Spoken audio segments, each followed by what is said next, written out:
Hey everyone, Miguel Quiles here, and in this video I'm going to be doing a full review and unboxing of the Viltrox EF-NEXII adapter. Now this is the adapter that allows you to connect your Canon lenses to Sony bodies, such as the A7, A7 II, A7R, A7S, A6000, any of the E-Mount lenses. You can, or E-Mount cameras rather, you can connect this adapter and use your existing Canon glass on those camera bodies. So first things first, let's go ahead, and it's going to be a very quick unboxing, but let's start with the unboxing for this product, and then I'll give you guys my review and impressions of this adapter. So here we have the Viltrox adapter, and as you can see, this is what the front of the box looks like, or the top of the box. Mount adapter, there's a picture with the model number. Viltrox, your smart choice. And some of the information there on the side. Not sure if you can read it, but it says the lens mount adapter EF-NEX is designed to allow Canon EF lenses to be used on Sony NEX mirrorless cameras. And it gives you some of the details and specs of the adapter. So same thing there. Bottom just has the barcode. So there you go. That's the box. Let's go ahead and see if I can get this open. So, of course, end up dropping this, but here you go. So here is what comes with this adapter, and it's a pretty nice little detailed set of instructions. I don't think this is a very complicated product to use, but it does give you some pretty thorough instructions, which is pretty nice. And this was actually wrapped in plastic when I got it. Obviously, I've been using this now for a couple of months, so it's not in the plastic anymore, but everything else is pretty much the way that it would look if you got it brand new.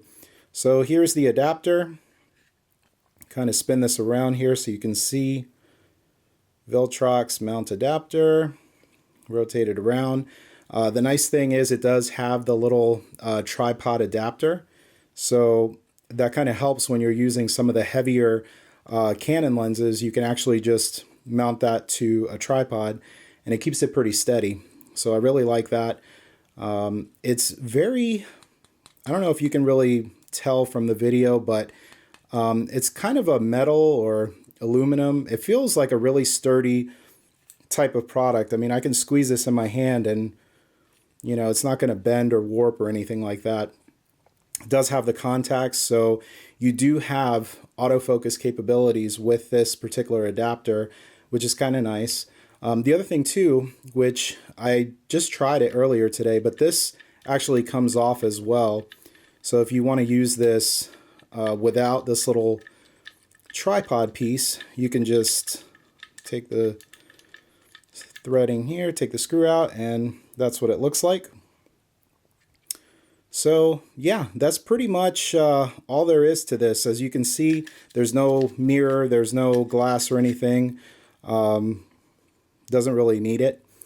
But yeah, so that's the unboxing, and hopefully that gives you a little bit of an idea of what this thing looks like and the quality of this particular piece. But let's go ahead and get into the review. Oh, hold on, one more thing too. This is where you would release your lens. And again, this thing is pretty sturdy. I mean, it doesn't feel like a, you know, loose, flimsy piece. So anyway, carrying on, let's go ahead and get into the review portion of this video. Okay, so let's go ahead and get started with the review for this adapter. Now, for starters, I picked this up from Amazon, and I believe that it was $105 US at the time that I purchased it, which was about 2 months ago. And I've seen it kind of go up and down in price, but that's roughly what you'd be expecting to pay for this particular adapter. Let's go ahead and show you. This is again the A7 Mark II, which I will be doing a full review video within the next few days, actually, talking about this camera, but we're going to focus on the adapter today. So I'm going to take off the cap, And first thing I'm going to cover is how this thing mounts. That was one of the questions that I received quite often in the Facebook groups and on message boards, was how tight and how snug was this on the A7 II. So here we go. And so there it is locked in. And I'm moving this thing around. It doesn't really have any give or play. You know, it's on there. It's pretty tight. It's fairly solid onto the body of the camera. So on that side of things, it is extremely tight and snug, and I don't think you should have any problems with the adapter moving around on you. And then let's see on the other end. So I'm using the Canon. This is the 50mm 1.2 L series lens. And so really easy, red dot there and red dot here on the lens. Just match these two up, give it a twist, and there you go. This is what the A7 II looks like with the Canon 50mm L series lens. So it's a pretty nice looking setup here. And as you can see, I'm holding it from the camera body. It is a little bit front heavy because the L series glass is kind of heavy, but yeah, but it still holds pretty well. Now, you might be able to see it does move just a little tiny bit when it's locked in, but it's not going anywhere. Like, it just has maybe a centimeter of play to the left or right, but it's solid. I mean, it's on there fairly tight. I don't foresee, you know, this thing coming off, you know, in any way. But yeah, so that's the first kind of impression when you have this thing hooked up. It's definitely very solid. The autofocus is something that I received a lot of questions about. So I don't know if this is going to work here. I'm going to give this a try, but let me see if I can demo for you guys. Tilt this screen up. I'm going to try to demo for you the autofocus. Okay, so let's go ahead and do a really quick test here with the autofocus. And just go ahead. I just set up this little lens here, and let's see how long it takes for it to focus. I'm going to start now. Okay, there you go. So I would say, what, 4 seconds? Let's see. 1, 2, 3, 4. Yeah, so it takes about 4 seconds for it to get into focus, and when it does lock in the focus, it's actually pretty accurate. I mean, it looks like it's nailing the focus each and every time. So, so the AF is definitely usable in that it is accurate. However, it's very slow.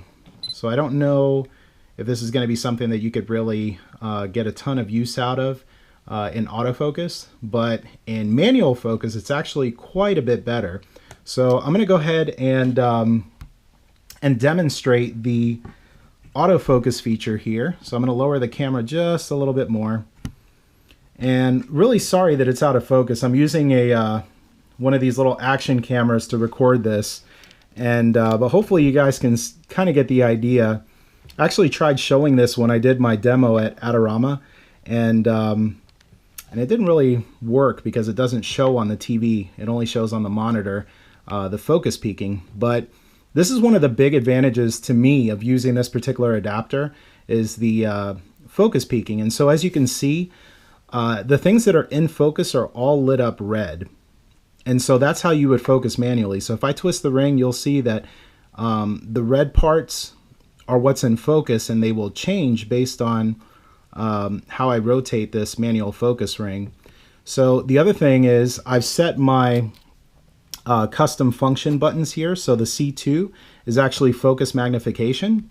And so what I can do to ensure that I've actually got the focus correct is I push that button, and let's see, we're here. So I can go ahead and twist this. I can see that I've got it in perfect focus, and then take the shot. And so play this thing back, and I'll go ahead and zoom in, and you can see that that is mega sharp. Might be kind of hard to tell from this camera, but it is definitely very sharp, and it's very quick and easy. So I'll do this again from scratch. This is how I would do the focusing using the focus peaking. So I'll take it out of focus real quick. I'll zoom in. I'll find the part that I want to be in focus, which is this. And I just twist. And boom, take the shot. And then we'll check it. We'll see if we got the focus, and there it is. So as you can see, it's definitely in focus. Focus peaking is definitely the way to go if you're using this particular adapter. By far, that's my favorite method for focusing with this particular adapter using Canon lenses. All right, so there you go. That's my very quick review of the Viltrox adapter. And hopefully you guys get a little bit of a sense for how this adapter works using Canon lenses. It's definitely something that I would recommend to people that are looking to use their Canon lenses on a Sony body. The construction is great. As I said, the main downfall is the autofocus, that it is a little bit slow. But focusing manually using focus peaking is really the way to go. I think I would even feel comfortable if I was shooting a wedding or anything of that nature. I'd be perfectly fine focusing manually. I mean, they used to do it back in the old days, you know. Autofocus is a fairly new feature for cameras, and so I've got for example, I've got a medium format film camera made by Mamiya, and this focuses faster than my film camera. So I figured if people were making great images back in the day using film cameras and focusing with these slow autofocus systems, we should be able to do the same today using existing technology. So anyway, great adapter, again about $100 US. You may be able to find some other adapters that will work just as good, that might be a little bit less, that don't have autofocus, and I haven't tried them. Maybe as time goes on I might decide to pick some of those up and give them a shot, but for now this adapter by Viltrox is excellent. So we're done. Make sure, please make sure, like this video. If you guys have any questions about this adapter, drop a comment. Again, I usually check the comments pretty frequently, at least every couple of days. So if you guys have any specific questions, feel free to leave it in the comment section. I'll try to get around to it.